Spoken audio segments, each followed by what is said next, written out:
The debt-to-income ratio, or DTI, is the most common calculation used to measure a borrower's ability to repay.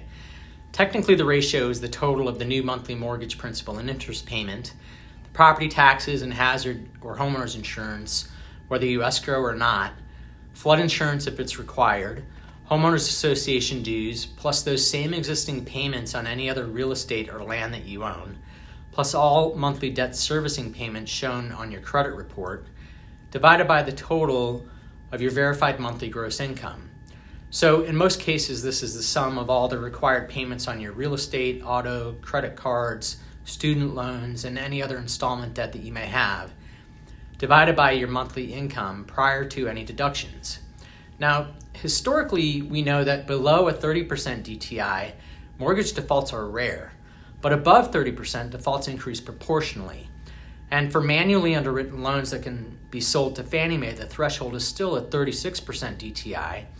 And in 2014, the Consumer Financial Protection Bureau implemented a rule that the maximum DTI could not exceed 43% unless a government-sponsored enterprise was involved, such as Fannie Mae or the VA.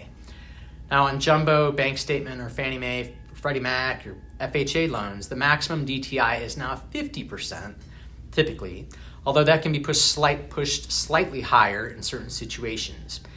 In my opinion, there's a terrible flaw with having a maximum DTI, but specifically on a cash-out loan used for debt consolidation.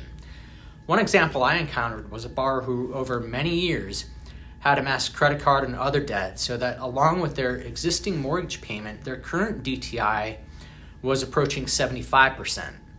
Now that alone is a cautionary tale.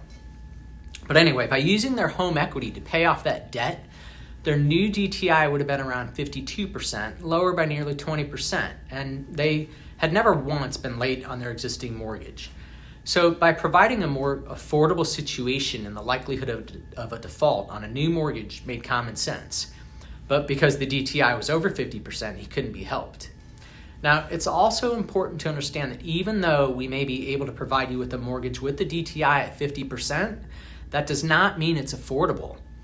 It's important to note that the national average DTI is just below 40%, and we would probably caution proceeding with the DTI above 40%, unless there were other significant factors that reduced your risk of default. Now, obviously, the lower the DTI, the better for you.